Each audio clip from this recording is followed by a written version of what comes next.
Every part of me learned how to survive, except the part that wants you. Then let that part stay. I'm not going anywhere. I don't know how to be better yet, but I know I don't want to stay the same. Then stay and let yourself change. A Korean mafia boss hated black women, agreed to one blind date. She'd change his life forever. He'd ordered hits on men for less than showing up late to dinner. But when Kang Min-jae, Seoul's most ruthless mafia king, walked into that restaurant 20 minutes past 8, saw the black woman in the burnt orange dress calmly ordering dessert before the entree, and heard her say, "Busy being dramatic in your car, probably," something cracked in the fortress he'd built around his heart. One blind date. That's all Park had asked for. One performance to clean up his public image. What Kong didn't know was that Amara wasn't there to save him. She was there to force him to save himself. And in a world where prejudice wore expensive suits and called itself preference, that would prove more dangerous than any bullet. Before we dive into the story, let me ask you something. Have you ever met someone who completely shattered everything you thought you knew about yourself? Someone who forced you to confront the ugliest parts of your soul? That's what's about to happen to Kang Min-jae. If you're ready to watch a man's entire worldview crumble over one dinner, smash that like button right now, share this with someone who needs to hear it, and subscribe to Red Lotus Mafia, because we tell stories that don't just entertain, they transform. Hit that subscribe button. You won't regret it. Let's begin. The whiskey glass shattered against the wall 6 inches from Park's head, amber liquid dripping down the imported Italian wallpaper like the world's most expensive tears. Park didn't flinch. After 12 years as Kang Min-jae's consigliere, he developed the survival instincts of a bomb disposal expert and the patience of a priest hearing confession from the devil himself. Absolutely not, Kang said from behind his mahogany desk, lighting a cigarette with a kind of theatrical precision that suggested he'd watched too many gangster films and decided to make them his personality. The smoke curled toward the ceiling of his penthouse office, where floor-to-ceiling windows offered a view of Seoul that looked like someone had spilled a jewelry box across the night. I don't do dates. I do business transactions and occasionally, when necessary, strategic eliminations. Park adjusted his glasses, the ones he wore specifically for conversations like this, because they made him look less threatening and more like someone's disappointed uncle. He'd learned early that Kang responded better to manipulation disguised as concern than direct orders disguised as suggestions. The Seoul Gazette ran another piece, Park said, sliding a tablet across the desk. They're calling you the cold-blooded bachelor with emotional range of a parking meter. They've created a Twitter poll asking if you're secretly a robot. You're losing. Kang glanced at the screen, his jaw tightening in that particular way that usually preceded someone losing fingers. He was 34 but looked older in certain lights, the kind of older that came from carrying bodies and secrets in equal measure. His suits cost more than luxury sedans. His watch could have funded a small village. His reputation could clear rooms faster than a fire alarm. I am a cold-blooded bachelor with the emotional range of a parking meter, Kang replied, blowing smoke toward Park's face with the petulance of a child who'd just been told vegetables were mandatory. Why lie?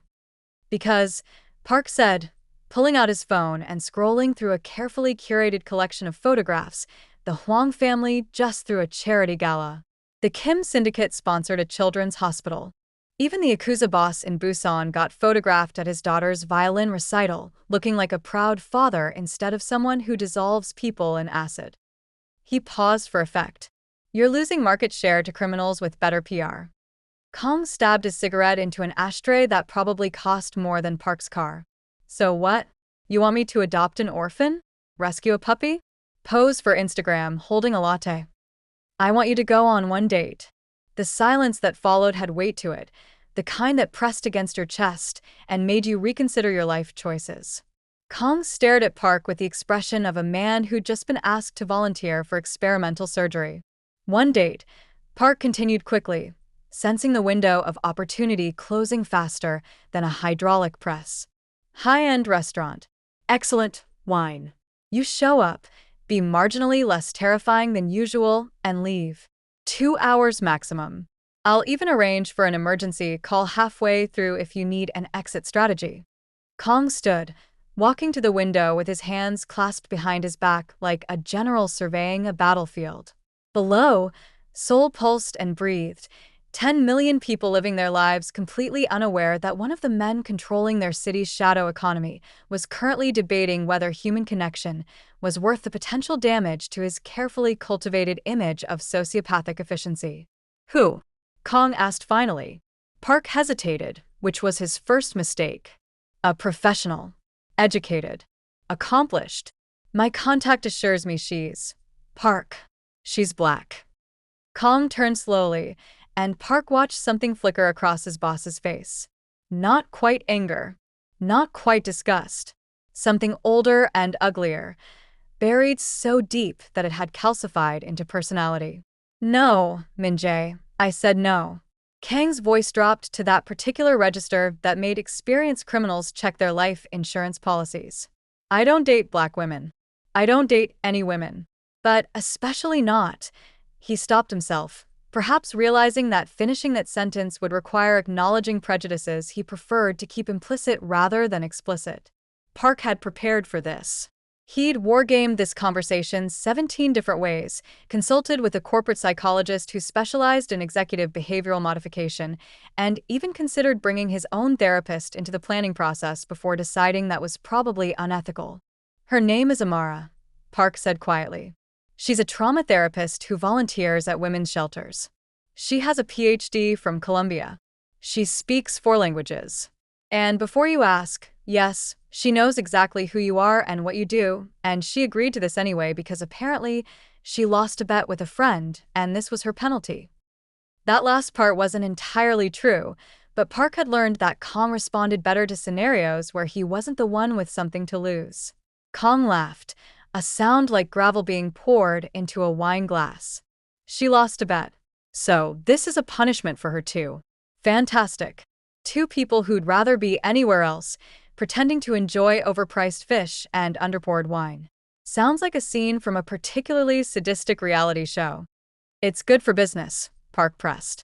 The shareholders are getting nervous.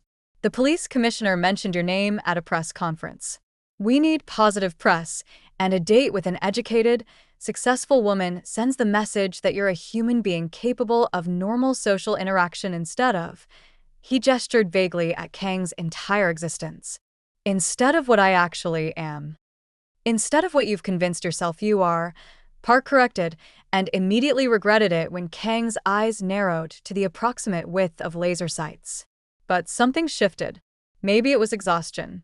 Maybe it was the whiskey he'd been drinking since noon. Maybe it was the tiny, barely acknowledged part of Kang's brain that remembered being human before he'd turned himself into a weapon with a pulse. 1 date, Kong said finally. 2 hours. I show up late, order expensive wine, eat in complete silence, and leave. No smiling. No personal questions. No pretending I'm anything other than exactly what everyone knows I am. Park nodded, relief flooding through him like morphine. Friday night, 8 p.m. Moonflower Restaurant in Gangnam. I'll make the reservation. Kong turned back to the window, effectively dismissing Park with a subtle shift of his shoulders. As Park headed for the door, Kang's voice stopped him. Park. Yes. If this goes badly, and it will, I'm holding you personally responsible. Park smiled despite himself. If this goes badly, you can finally fire me like you've been threatening to do for the past decade. I've never threatened to fire you. I've threatened to throw you off this building, have you deported to North Korea, and once, memorably, turn you into a decorative fountain. But never fired. My mistake, Park said, and left before Kong could throw anything else. Alone in his office, Kong returned to his desk and pulled up the file Park had left on the tablet. Amara's photo stared back at him, brown eyes that seemed to be laughing at a joke he wasn't in on, natural hair framing a face that somehow looked both gentle and unwilling to tolerate nonsense. Her credentials were impressive, almost aggressively so. PhD in clinical psychology, published research on intergenerational trauma, volunteer work that would make most people look selfish by comparison. Kong closed the file and poured himself another drink. Friday. 2 hours. And then he could return to the comfortable emptiness he'd built his entire life around. What could possibly go wrong? Friday arrived with the enthusiasm of a tax audit. Kong spent the day doing what he did best, being terrifying in boardrooms and making grown men reconsider their career choices. He approved 3 shipping manifests that definitely didn't contain what the paperwork claimed, denied a loan request from a casino owner who'd gotten too comfortable with skimming profits, and personally visited a warehouse where someone had made the mistake of thinking Kang's reputation was exaggerated. It wasn't. By 6 p.m., he was back in his penthouse, staring at his closet like it had personally offended him. He owned 47 suits, each tailored to perfection, each capable of making him look like either a Fortune 500 CEO or a funeral director, depending on the lighting. For reasons he refused to examine, he'd changed 3 times already. "You're being ridiculous," he told his reflection, settling on a charcoal Tom Ford with a black shirt open at the collar, the universal uniform of men who wanted to look dangerous, but accessible, like a wolf that had learned to use silverware. Park had texted him the details twice, as if Kong might somehow forget the restaurant name in the 6 hours since the last reminder. Moonflower Restaurant. 8 p.m. Table reserved under Park's name because even Kang's assistant understood that making reservations under that terrifying crime boss who definitely isn't a crime boss was bad for business. Kong arrived at 7:45, which meant he was early, which meant he had to circle the block in his Mercedes like some kind of anxious teenager. He checked his phone, adjusted his watch, contemplated the various ways this evening could end badly, and ranked them by probability of property damage. At 8:17, fashionably late, he told himself, definitely not cowardly, he finally walked through the restaurant's doors. Moonflower was the kind of place where the prices weren't listed on the menu because if you had to ask, you couldn't afford to breathe the air. Crystal chandeliers hung from vaulted ceilings like frozen waterfalls. The walls were decorated with minimalist art that probably cost more than small countries' GDP. Every surface gleamed with the kind of cleanliness that suggested the staff had degrees in molecular sanitation. The hostess recognized him immediately. Everyone did. And her professional smile flickered for just a moment before stabilizing into practice neutrality. "Mr. Park's table," Kong said, and she nodded, leading him through the dining room where conversations died and then restarted at lower volumes as he passed. And then he saw her. Amara sat at a corner table with a view of the Han River, and she was, Kang's brain stuttered over the appropriate descriptor, reading a book, not scrolling through her phone. Not checking her makeup in a compact. Not displaying any of the nervous energy that most people radiated in his presence. She was reading an actual physical book with a worn cover that suggested this wasn't a prop, but something she'd carried enough to damage. She wore a burnt orange dress that shouldn't have worked with the restaurant's cool silver and blue aesthetic, but somehow made everything else look boring by comparison. Her hair was natural, styled in a way that framed her face and made Kong think of things he had no business thinking about. She had the kind of beauty that didn't apologize for existing, didn't perform for approval, didn't dim itself to make others comfortable. Kong hated it immediately. "You're late," Amara said without looking up from her book as he approached. "I'm busy," Kong replied, settling into the chair across from her with the careful deliberation of someone defusing a bomb. "Busy being dramatic in your car, probably." She glanced up, and her eyes were the kind of brown that seemed to generate its own light, warm and knowing and completely unimpressed. "Let me guess, you circled the block 3 times practicing your entrance?" Kong had, in fact, circled the block twice, but he'd rather confess to actual crimes than admit it. "I had business to attend to." Right. Because nothing says important business like showing up 17 minutes late to a dinner you didn't want to attend in the first place. Amara closed her book, some dense-looking thing about attachment theory, and gave him her full attention. "So, here we are. 2 people who'd rather be literally anywhere else, about to spend 2 hours pretending we're having a good time. I propose we skip the performance and just be honest. You go first." The waiter appeared before Kong could formulate a response that wouldn't reveal how thoroughly she'd unbalanced him. "Wine," The waiter asked with the overeager energy of someone who sensed the tip for this table would either be extraordinary or non-existent, depending on how the next 90 minutes unfolded. Your most expensive bottle, Kong said, because if he was going to suffer, he might as well be drinking something that cost more per glass than most people's monthly rent. I'll have the dessert menu, Amara added. I'm starting with tiramisu. The waiter blinked. Before the entrée. Did I stutter? The waiter fled, probably to consult with the manager about whether this violated some ancient hospitality law. Kong watched Amara with the careful attention of a chess player trying to predict an opponent's strategy 7 moves ahead. You order dessert first, he observed. Life's short. I'm a therapist. I spend my days listening to people explain why they're miserable while doing absolutely nothing to change their circumstances. If I want tiramisu before my overpriced fish, I'm having tiramisu before my overpriced fish. She leaned back in her chair, studying him with the clinical detachment of someone conducting a psychological evaluation. So, Kong Min-jae, import-export businessman. Definitely not a crime boss despite what literally everyone in Seoul whispers about. Commitment phobe with a reputation for being about as emotionally available as a brick wall. How am I doing so far? You forgot devastatingly handsome, Kong said dryly. I was trying to stick to facts, not subjective opinions. But her mouth twitched, just slightly, and Kong felt an unfamiliar sensation in his chest that might have been amusement or indigestion. Hard to tell. The wine arrived, a Bordeaux that cost approximately what a small car would cost, and Kong went through the tasting ritual with the grim determination of someone performing a mandatory corporate training. He nodded approval. The waiter poured. Amara ignored her glass entirely. Not a wine person? Kong asked. Not a drinking with strangers who look like they're attending their own funeral person, Amara corrected. But please, continue scowling at that glass like it personally betrayed you. It's very intimidating. I'm sure it works great on whoever you usually intimidate. Kong set down his glass with more force than necessary. You know what I do. I know what people say you do. I also know that people say a lot of things, and about 60% of it is usually exaggerated nonsense designed to make boring people feel like they have interesting gossip. She tilted her head. Although I'm guessing in your case, the percentage of truth is higher than average. And that doesn't concern you? Should it? You going to have me whacked for ordering dessert first?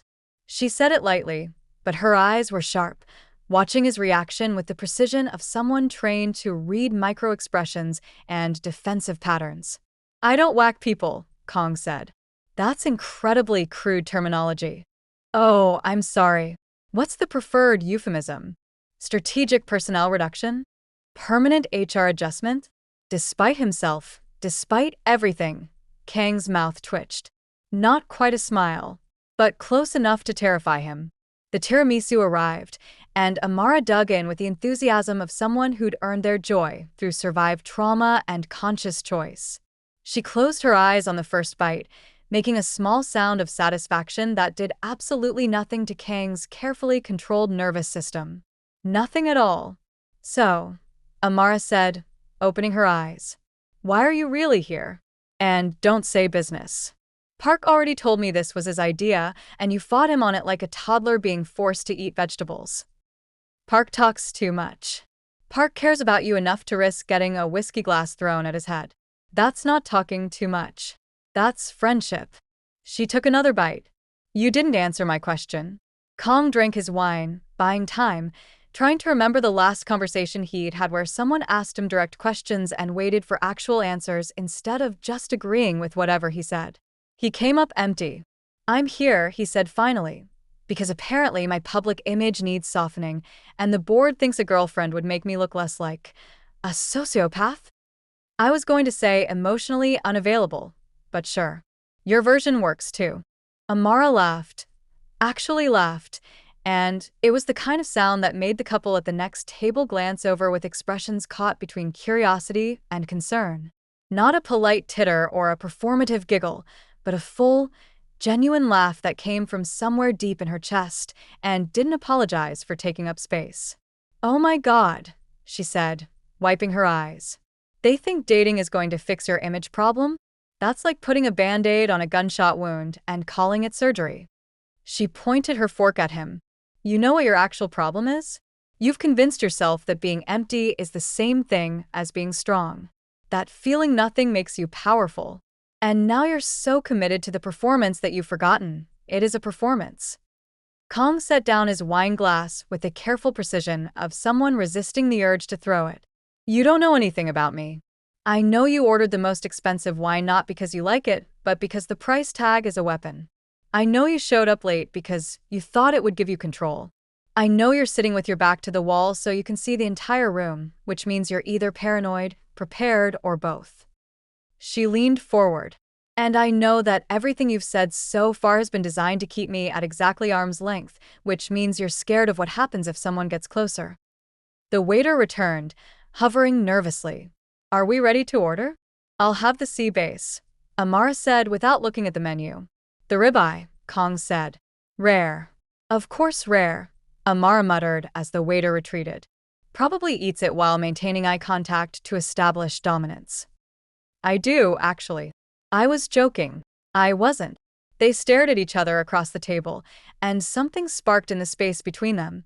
Not quite hostility, not quite attraction, but some volatile combination that made Kong feel like he was standing too close to an open flame. Why are you here? He asked, echoing her earlier question back at her. And don't say free food.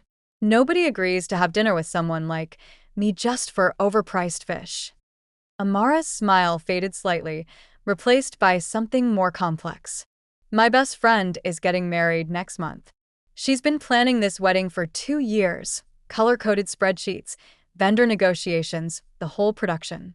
Last week, she had a complete meltdown because the florist discontinued her favorite peonies. She paused. I told her she was being ridiculous, that a wedding is just one day, and obsessing over flowers was missing the point. That she should focus on the marriage, not the party. Sounds reasonable. It was also incredibly insensitive and dismissive of something she cared deeply about. Amara sighed. So she bet me that I couldn't go on one date without psychoanalyzing the other person or turning it into a therapy session. If I lost, I had to write and deliver a speech at her wedding acknowledging that sometimes details matter and I should learn to let people care about things even if I think they're silly. And if you won? She had to admit that I was right, and peonies are just overpriced weeds. Amara grinned. But here's the thing, I'm absolutely going to lose this bet. Because sitting across from you is like watching a case study in defensive attachment patterns walk and talk. You're basically a living, breathing example of every trauma response I teach my graduate students about. Kong felt something dangerous rising in his chest. Anger, maybe, or recognition, or the terrible vertigo of being seen by someone who refused to look away. I don't have trauma. I have a successful business empire and excellent tailoring. Right. And I'm sure those 47 suits you probably own fill the void perfectly. How did you? Lucky guess. Although the fact that you almost confirmed the exact number tells me I'm close. She took another bite of tiramisu. Look, I'm not trying to fix you. That's not my job, and honestly, you have to want to be fixed first. But I am curious about what happened to make you think being human was a weakness. The wine was doing something to Kang's usual defenses, or maybe it was the way Amara looked at him. Not with fear or attraction or calculation, but with the same clinical interest she might show a particularly fascinating patient file. Either way, he found himself talking. When I was 19, he said slowly, I trusted someone. Let them get close. Shared things I shouldn't have shared. They used everything I told them to try to destroy my family's business, killed my father, and nearly succeeded in taking over our territory. And that person was a black woman. It wasn't a question. Kang's jaw tightened. Yes. So you took one betrayal and turned it into a blanket prejudice against an entire race of women. Very efficient. Very stupid. But efficient. Amara's voice was matter-of-fact. No judgment. Just observation. Did it ever occur to you that the problem wasn't her race, but the fact that you were 19 and didn't know how to read people? Or that maybe, just maybe, you were looking for an excuse to never be vulnerable again, and racism provided a convenient shortcut? Kong stood up so fast his chair scraped against the floor, drawing attention from nearby tables. He was shaking, actually shaking, with something that felt like rage but tasted like shame. "You don't get to sit down," Amara said quietly. "Not a request. Not a command. Just a statement of fact delivered with the calm authority of someone who'd talked people off ledges, both literal and metaphorical. You can leave if you want. Walk out of here. Go back to your penthouse. Pour yourself another drink, and keep pretending that the walls you've built are protecting you instead of suffocating you. Or you can sit down and have an actual conversation with someone who isn't afraid of you, isn't impressed by you, and isn't going anywhere just because you're uncomfortable." The entire restaurant was watching now, probably taking bets on whether the famous Kong Min-jae was about to flip a table or have an emotional breakthrough. Kong was wondering the same thing. He sat down. "Tell me about the traffic cone guy," he said, his voice rough. Amara blinked, surprise flickering across her face before settling into something that might have been respect. "What? You mentioned a client who collects traffic cones. I want to hear about him." For a long moment, Amara just looked at him, and Kong had the unsettling sensation of being evaluated, weighed, and measured against some internal standard he didn't understand. Then, slowly, she smiled, a real smile, not the polite mask she'd worn earlier, and Kong felt something shift in his chest like tectonic plates remembering how to move. "His name is Jerome," Amara began. "He's 63, a retired postal worker, and he has 47 traffic cones in his apartment." 47. I see what you did there. She grinned. Jerome started collecting them after his wife died. Every cone represents a day he chose to keep living when he didn't want to. He takes them from construction sites. Legally, he gets permission and paints them different colors based on his mood that day. Blue for sad, yellow for hopeful, red for angry.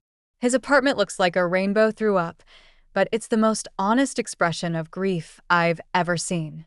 Their food arrived, but neither of them touched it immediately. Kong was caught in the story, in the way Amara's face softened when she talked about her clients, the way she made human pain sound like something sacred instead of something to fix. "What color was today?" Kong asked. "For Jerome?" Green. "For growth." He finally agreed to join a support group. Amara picked up her fork. "What color would your cone be?"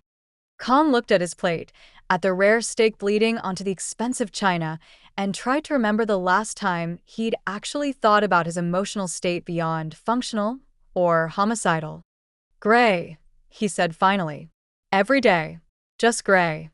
That's the saddest thing I've heard all week, and I spent Wednesday with a woman whose husband faked his own death to avoid couples therapy.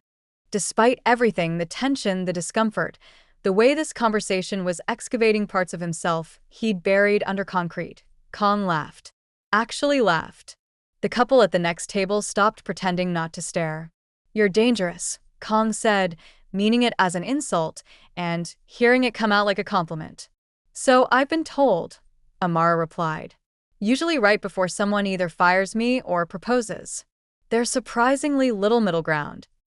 They ate in silence for a while, but it was different now, less hostile, more contemplative, like two generals who'd called a temporary ceasefire to share rations and remember they were both human.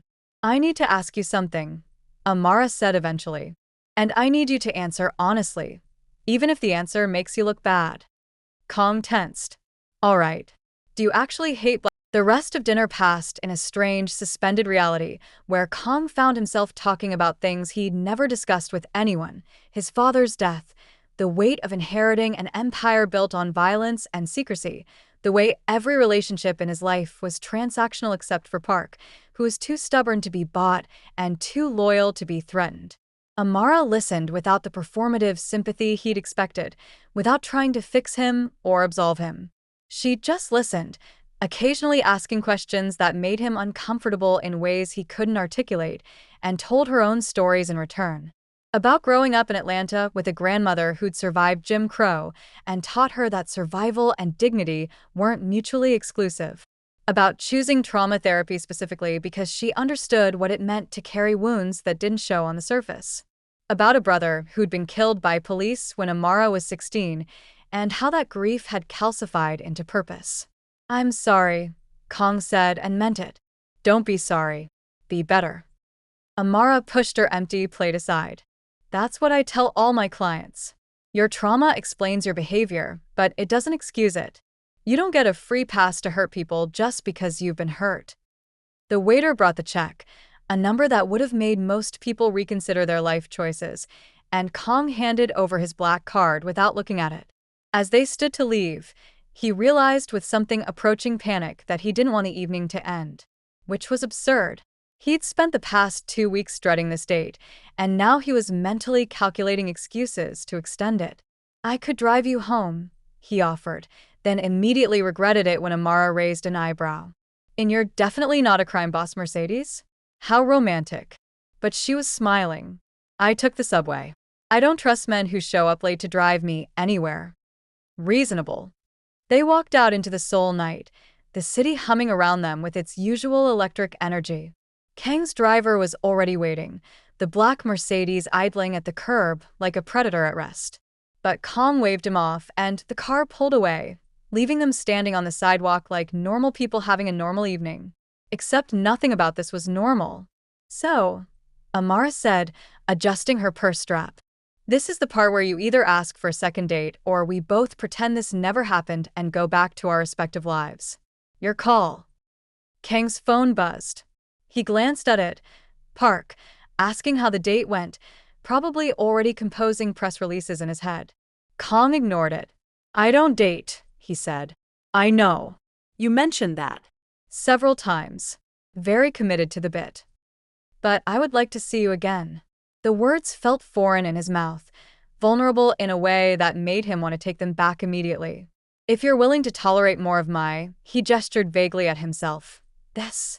Amara studied him for a long moment, her expression unreadable. Then she pulled out her phone, typed something, and showed him the screen. "That's my number.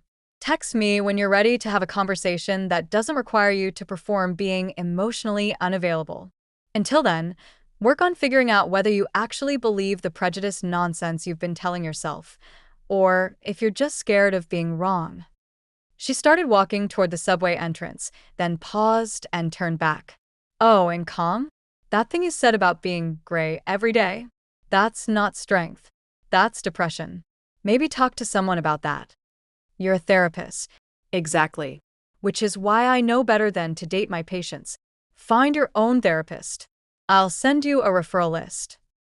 She waved without looking back. "Thanks for the overpriced fish." And then she was gone, disappearing into the subway entrance like a particularly insightful ghost, leaving Kong standing alone on a Seoul sidewalk having something that felt dangerously close to feelings. His driver reappeared within seconds, probably had been circling the block, Kong realized with some embarrassment. He got in the back seat and immediately poured himself a drink from the car's bar, trying to process what had just happened. "How was dinner, sir?" the driver asked carefully. "Confusing," Kong said. Then, after a pause, "Good. It was good." The driver's eyes widened in the rearview mirror, but he said nothing, which was why he'd been Kang's driver for 7 years. He understood that some revelations required silence. Back at his penthouse, Kong found Park waiting in his living room, laptop open, probably running sentiment analysis on social media to see if anyone had photographed them at dinner. Park looked up as Kong entered, his expression carefully neutral. "Well?" Park asked. Kong poured himself a whiskey, his third of the night, which was either too many or not nearly enough.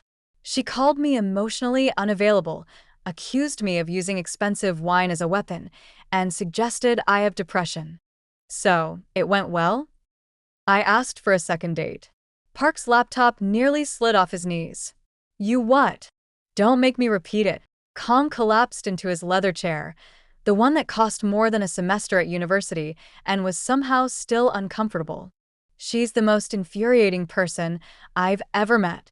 She doesn't fear me, doesn't want anything from me, and sees through every defense mechanism I have. It's extremely inconvenient." "That's called liking someone," Park said slowly, like he was explaining quantum physics to a child. "It's supposed to be inconvenient.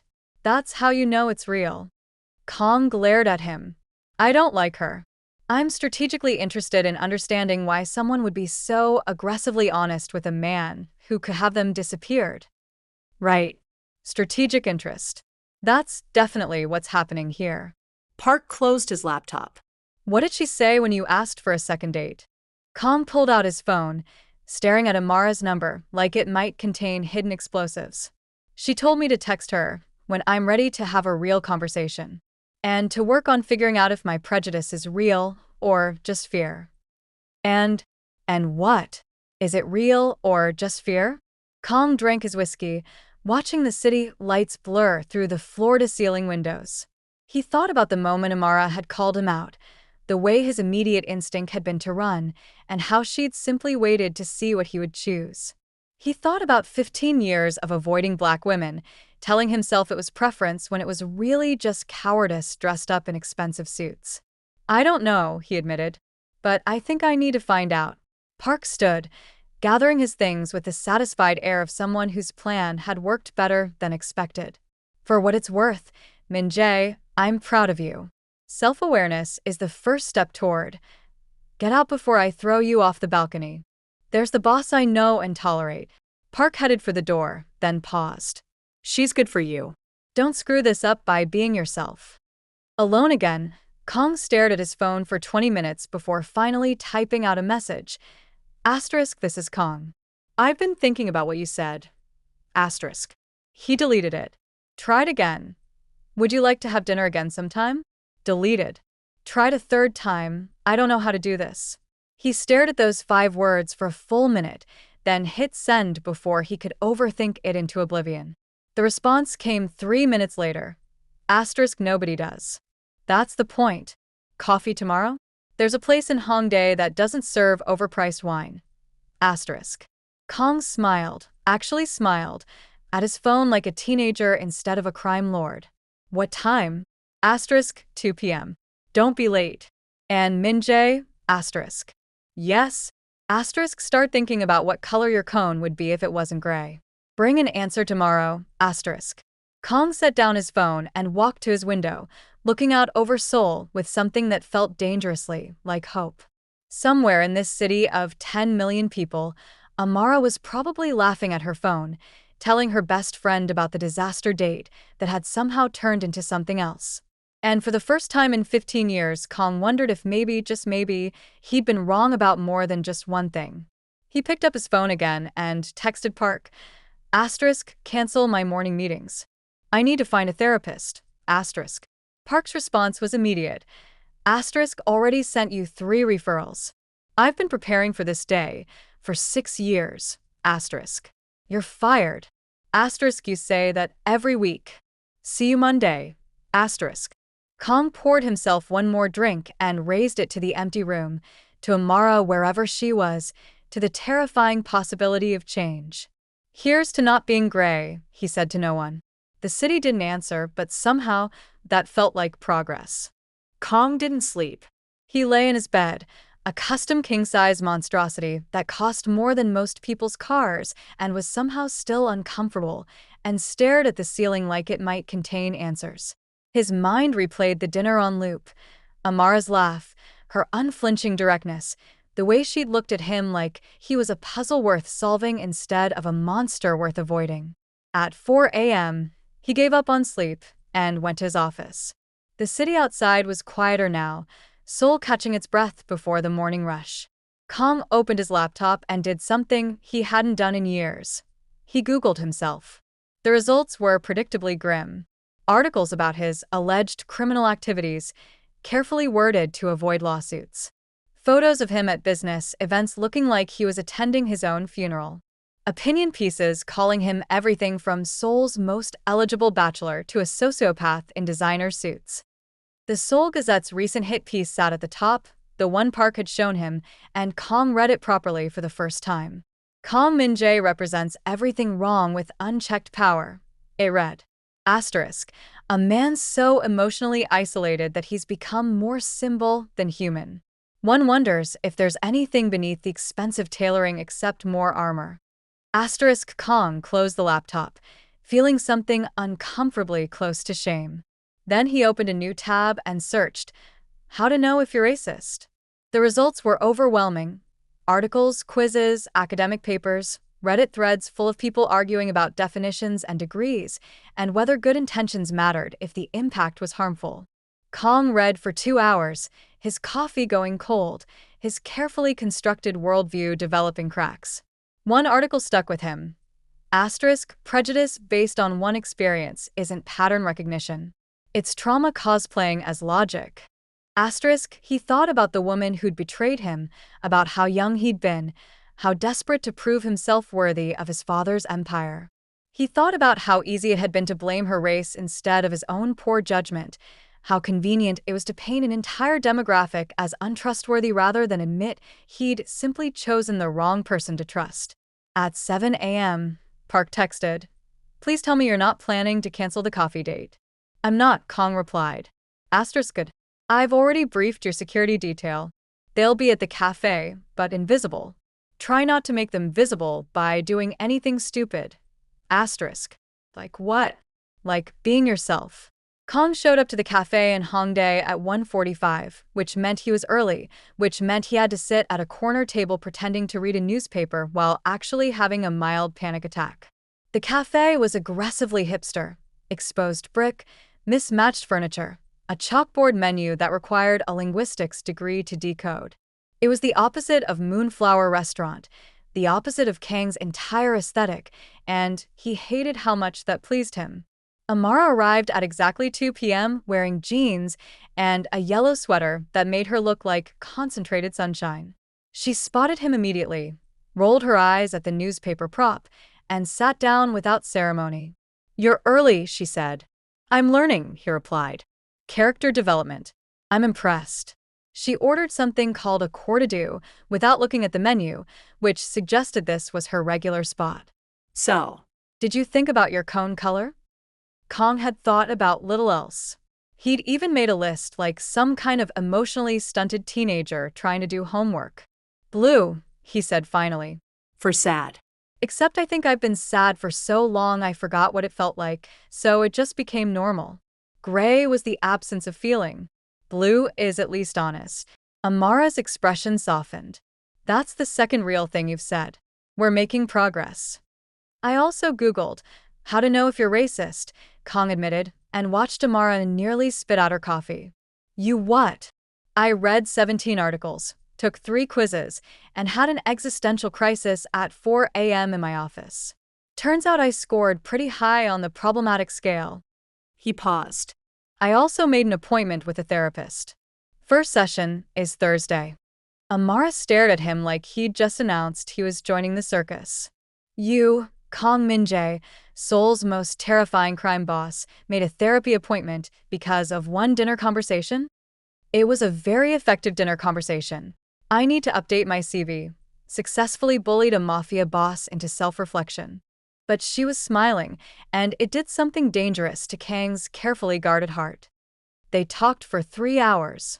The coffee shop filled and emptied around them, other customers coming and going, but Kong and Amara remained anchored at their corner table like they'd found a pocket dimension where time moved differently.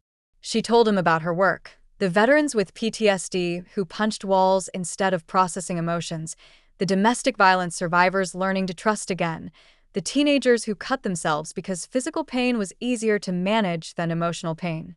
Kong found himself talking about things he'd never said out loud. About watching his father die, about inheriting an empire at 19 when he barely understood how to be a man, about the weight of commanding loyalty through fear because he didn't know how to inspire it through respect.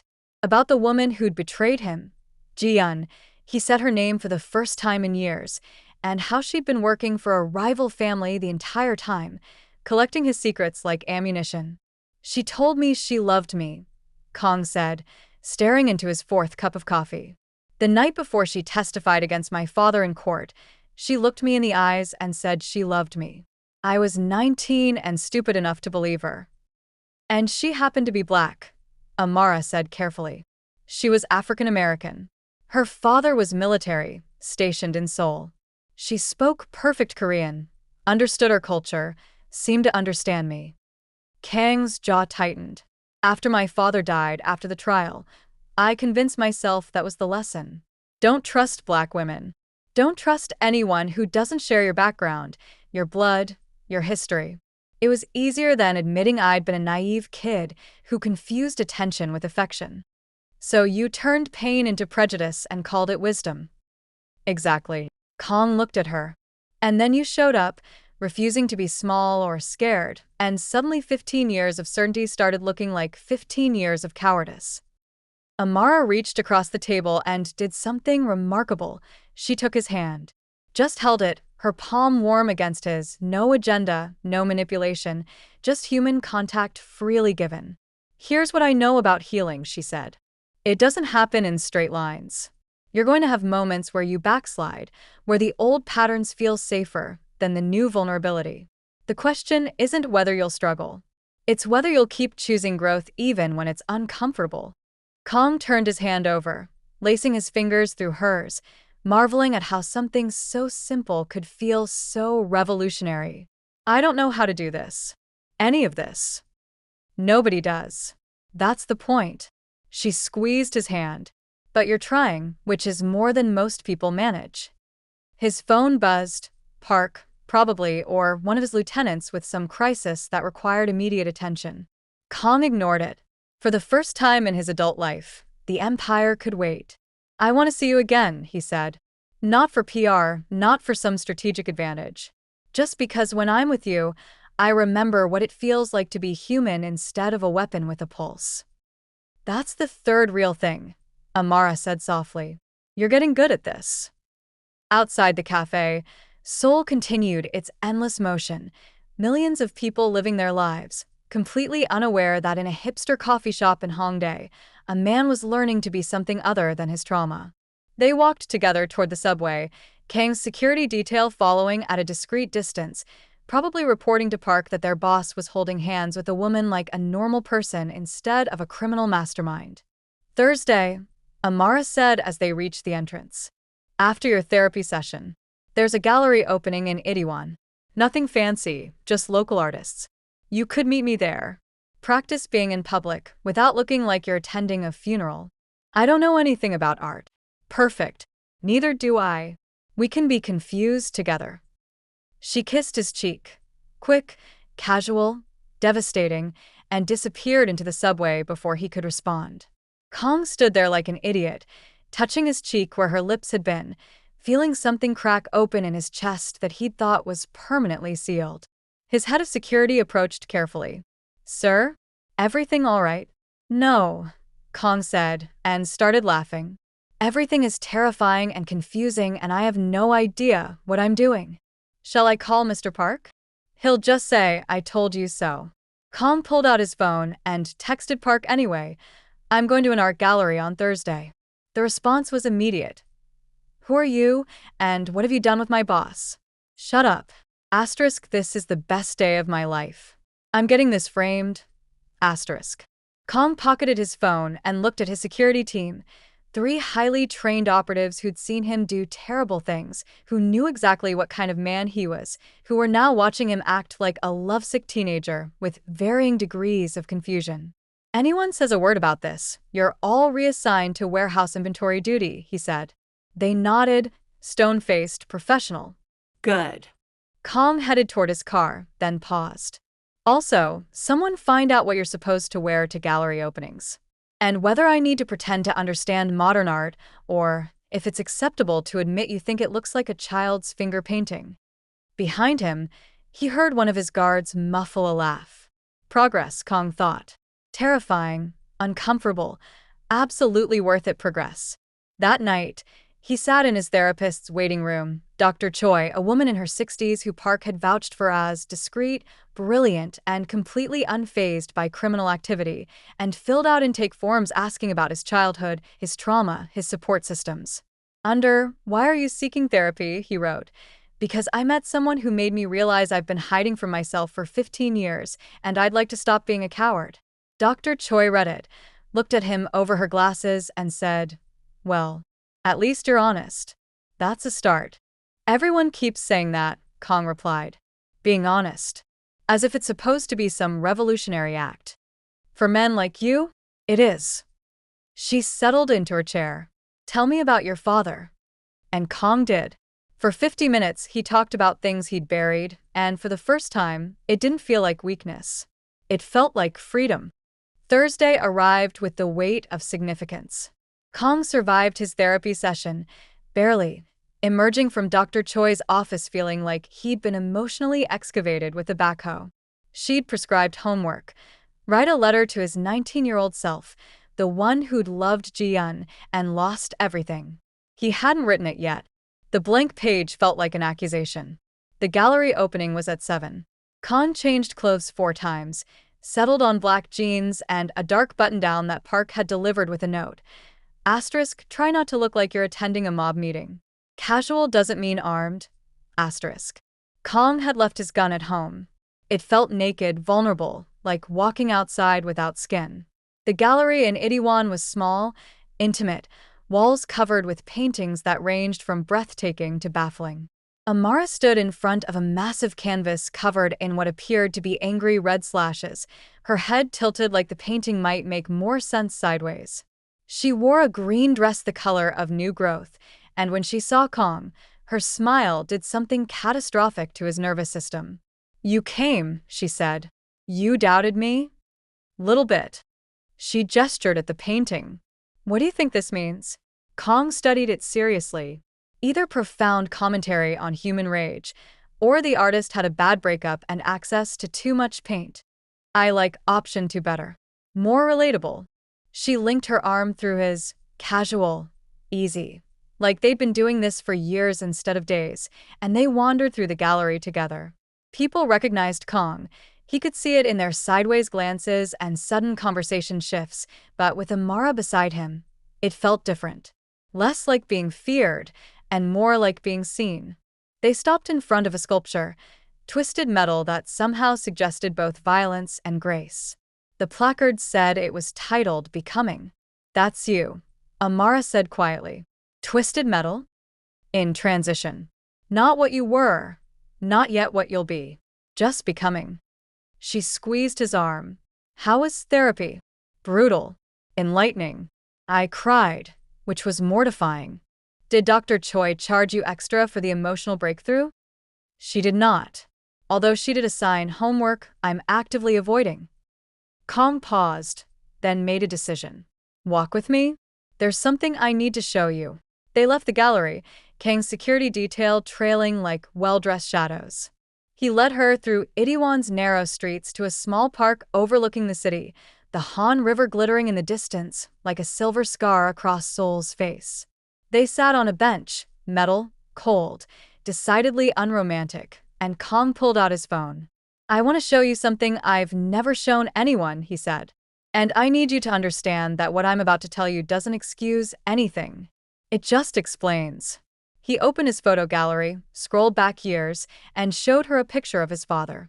Not the crime boss, but the man, laughing at some long-forgotten joke, his arm around a teenage Kong who still had hope in his eyes. "He taught me everything," Kong said. "How to read people, how to inspire loyalty, how to build something that mattered. But he also taught me that love was weakness, that trust was currency, that showing emotion meant giving people ammunition." He swiped to another photo, Ji-yun, young and beautiful and smiling like she meant it. "When she betrayed us, when my father died because of information I gave her, I had 2 choices. Blame myself or blame her. Blaming her was easier. Blaming all black women was easiest." Amara took the phone, studying the photos with the careful attention she gave everything. "What would your father think of you now? Therapy, gallery openings, holding hands with a black woman in public." "He'd think I'd gone soft." Kong took back the phone. "He'd be disappointed. And for the first time in my life, I'm okay with that. Because I'm starting to suspect that being soft isn't the same thing as being weak. That maybe, just maybe, the strongest thing I can do is admit I've been wrong and try to be better." Amara turned to face him fully, her eyes bright with something that might have been tears or might have been starlight. "Calm, Min-jae.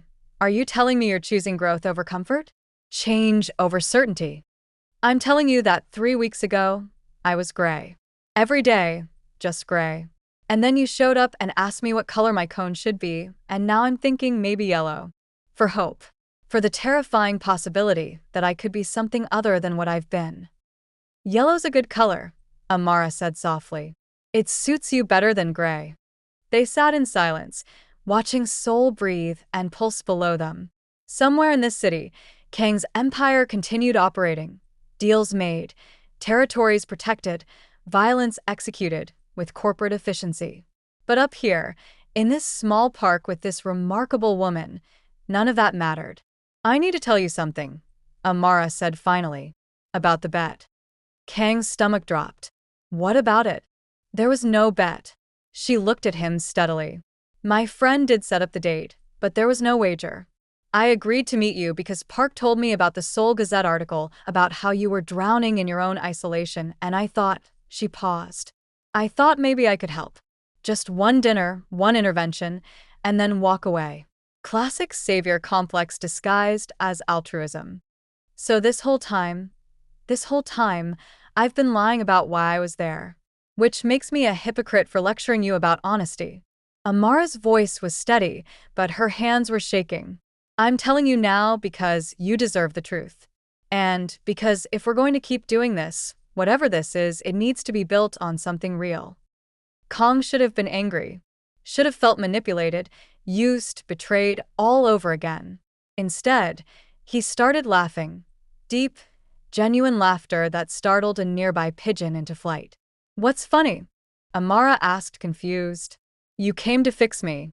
I came to perform being civilized for PR. We were both lying about our intentions, and somehow we stumbled into something honest anyway. He took her hand. That's either irony or fate, and I don't believe in fate, so it must be irony. You're not angry? I'm terrified, Kang admitted. Because 3 weeks ago, I knew exactly who I was. I was the monster in expensive suits, the cold-blooded bachelor, the man who didn't do feelings or second chances. And now I'm going to therapy, crying in front of strangers, holding hands in parks, and thinking about yellow traffic cones. You've completely dismantled everything I thought I was. Is that a good thing or a bad thing? I have no idea.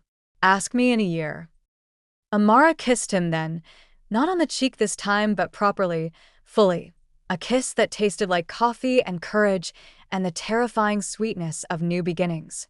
When they pulled apart, Kang realized his security detail had discreetly turned around, giving them privacy, which meant Park had briefed them on operation. Let the boss be human. I'm going to screw this up, Kang said. Probably multiple times. I'm going to backslide into old patterns, say the wrong thing, retreat into emotional unavailability when I get scared. I know. And you're okay with that? I'm okay with you trying. The rest we'll figure out together. Amara stood, pulling him up with her. Come on. I want to show you something. She led him back through Itaewon to a small shop tucked between a restaurant and a convenience store. The window was full of traffic cones, painted, decorated, transformed into art. A sign read, Jerome's Hope Project. Every cone tells a story. He opened a shop, Amara said, her voice thick with pride.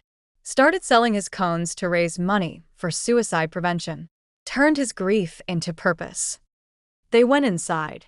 Jerome himself was there, 63, gray-haired, wearing a paint-splattered apron and a smile that suggested he'd learned to live with his scars instead of hiding them. When he saw Amara, his face lit up. Dr. Hayes. You came. Then he noticed Kang, and his expression shifted. Recognition. Wariness. The universal response to Seoul's most notorious crime boss. Jerome, this is Kang, Amara said simply. He needs a cone. Jerome studied Kang for a long moment, then nodded slowly. What color? Kang looked at the rainbow of cones, at the small cards explaining what each color meant, at Jerome's gentle eyes that had seen darkness and chosen light anyway. Yellow, Kang said. For hope. Jerome smiled, wide, genuine, unbothered by reputation or rumors. Good choice. Yellow's my favorite. Means you're still fighting. He handed Kang a yellow cone, freshly painted, still slightly tacky. On the side, In careful black letters, it said, Day 1. Every day you choose to be better is day 1, Jerome explained. Doesn't matter how many times you've failed before. You get to start again. Kong held the cone like it was made of crystal instead of plastic and paint. Something in his chest cracked open completely, and he felt tears threatening, which was absurd. He was Kong Min-jae. He didn't cry over traffic cones. Except apparently he did. Because Amara was holding his free hand, Jerome was smiling with the wisdom of someone who'd survived his own darkness, and for the first time in 15 years, Kong felt like maybe, just maybe, he deserved a second chance. Thank you, Kong said, his voice rough. Thank her, Jerome replied, nodding at Amara. She teaches people like us that broken doesn't mean unfixable.